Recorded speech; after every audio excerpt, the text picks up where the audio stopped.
बाजार में मछली बेच रही थी, तभी उसके पेट में दर्द हो गया। इसके बाद वह जीन को जन्म देते हुए जमीन पर लेट गई। उसने गर्भनाल को काटकर मछली में फेंक दिया।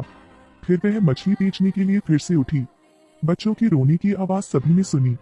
जीन के रोने से उसकी जान बच गई, लेकिन हत्या के आरोप में लड़के की मां को मौत के घाट उतार दिया गया। जीन अभी अभी पैदा हुआ था, जिससे दूसरों की मौत हुई। फिर जीन को अनाथालय ले जाया गया। जेलेट ने लड़के को गोद लिया था।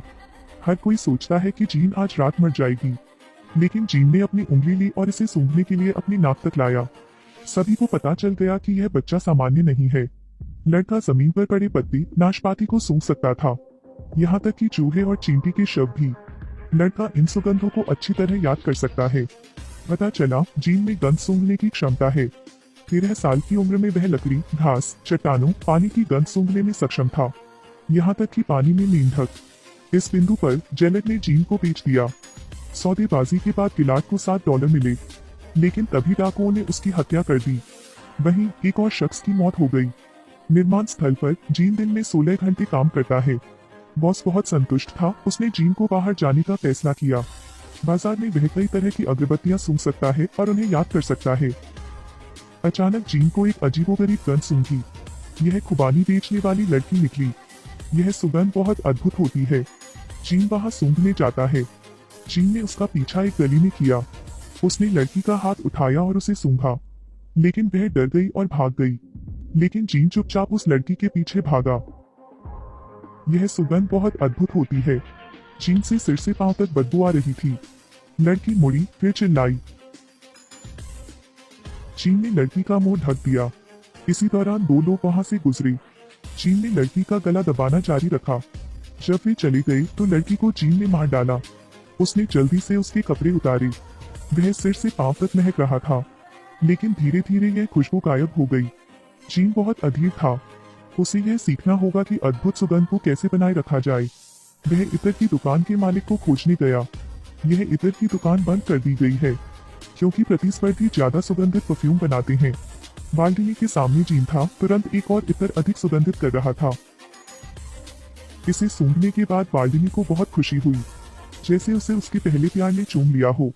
अगली सुबह बाल्डिनी ने जीन को खरीदने के लिए $50 का इस्तेमाल किया।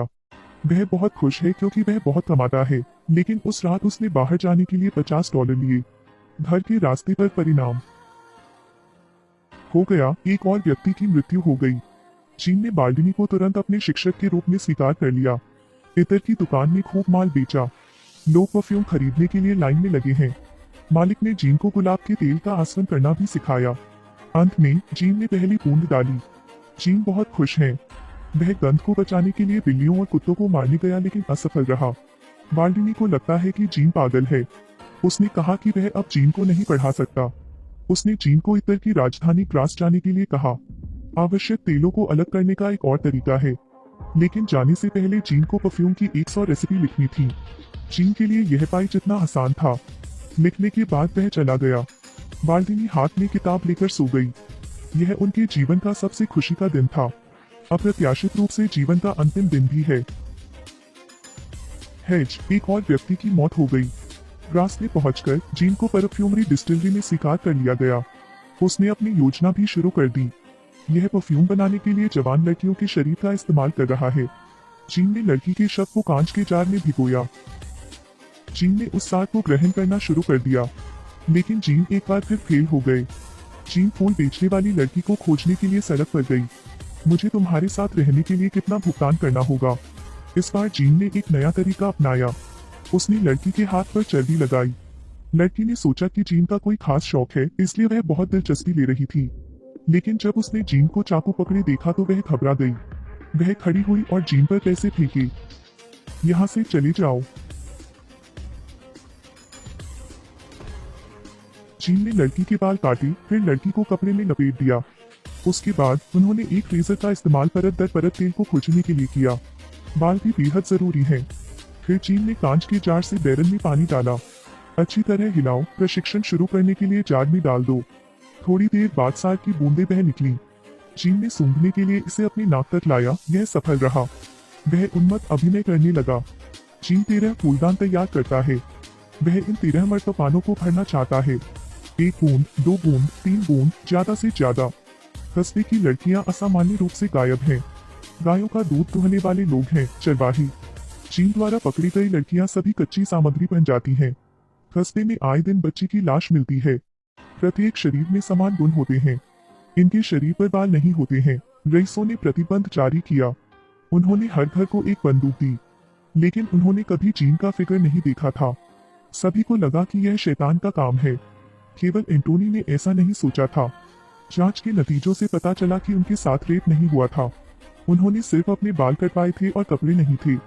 एंटोनी ने अनुमान लगाया कि वह कुछ इकट्ठा कर रहा होगा। उसने सही अनुमान लगाया। चीन सुगंध एकत्रित कर रहा है। वह पहले ही 12 बोतलें भर चुका है, केवल आखिरी बची है। चीन को अपना लक्ष्य मिल गया है। यह एंटोनी की बेटी लॉरे थी। एंटोनी को अपनी बेटी के बेडरूम का दरवाजा खुला मिलता है। उसने तुरंत लॉरे को छुपा लिया। जब वह और लॉर एक साथ गए तो समूह आधा वहां था। फिर वह लॉरे को एक मोटल में ले गया। उसने बाहर चट्टान वाला एक कमरा भी चुना। चीन ने देखा कि लॉरे की गंध लुप्त होती जा रही है और उसने पीछा किया। सूंघने की अपनी क्षमता के कारण जीन को लॉरे का मोटल मिल गया। आधी रात में जीन ने खिड़की खोली और अंदर चला गया। वह कुत्ते के पीछे से सराय के मालिक के पास से लारे के कमरे में गया। वह हिट करने के लिए तैयार है, लेकिन लॉरा फिर से पलट गया। लड़की ने आंखें खोली और जीन की ओर देखा। यही जीने की इच्छा है, लेकिन जीन के लिए जीने की यह इच्छा केवल आवश्यक तेल की कुछ बूंदें हैं। जीन ने दुनिया का सबसे सुगंधित परफ्यूम बनाया। अगली सुबह एंटोनी लॉरी का कमरा खोलने आया। लॉरी का शव देखकर उनका दिल टूट गया। फिर खबर आई, जीन के बॉस को पता चला कि जीन ही हत्यारा था। जीन के कमरे में उन्हें पीड़िता के काफी बाल और कपड़े मिले। गार्ड को जीन मिला। उसे अंजाम देने के लिए ले जाया गया। मंच के नीचे सभी जोर जोर से चिल्ला रहे हैं। मजिस्ट्रेट ने गुस्से से घोषित किया, लोहे की रॉड से पीट पीट कर मार डाला। लोगों को इससे इतनी नफरत क्यों हुई? पता चला कि जीन ने परफ्यूम बनाने के लिए 13 लड़कियों को मार डाला था। फांसी के दिन भीड़ चींटियों की तरह इकट्ठी हो गई। सबने उस कातिल को कोसा जिसने कातिल को मारा।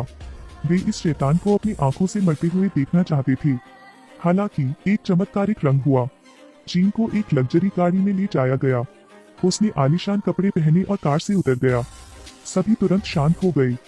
सैनिकों ने भी घुटने टेक कर सलामी दी। वह ऊंचे चबूतरे पर चढ़ गया। मूसल धारण करने वाले ने भी घुटने टेके। आसपास के सभी लोग हैरान रह गए। यह व्यक्ति दोषी नहीं है। जीन ने एक रुमाल निकाला और उस पर इत्र टपका दिया। उसने अपना हाथ लहराया। सभी ने इस सुगंध को सूंघा। हर कोई मंत्रमुग्ध है। वे जीन के साथ पूजा करने लगे। उनमें से एक चिल्लाया, यह व्यक्ति हत्यारा नहीं हो सकता। वह एक देवता है, एक देवदूत है। इसके बाद सभी एक दूसरे को गले लगाने लगे। इससे कोई फर्क नहीं पड़ता कि आप दूसरे पक्ष को जानते हैं या नहीं। उन सभी ने अपने कपड़े उतार दिए और एक साथ कसकर लिपट गए। पुजारी भी नहीं बचा। अगले दृश्य की कल्पना कीजिए।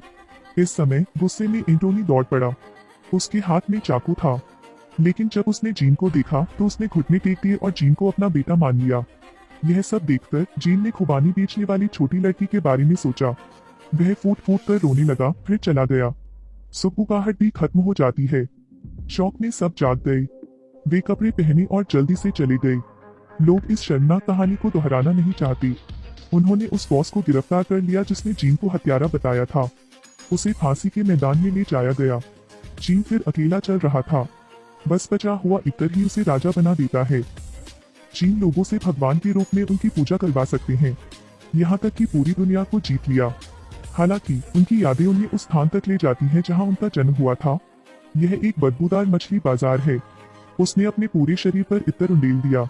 सभी ने जीन की ओर ऐसे देखा जैसे किसी देवता का प्रकाश देख रहे हों।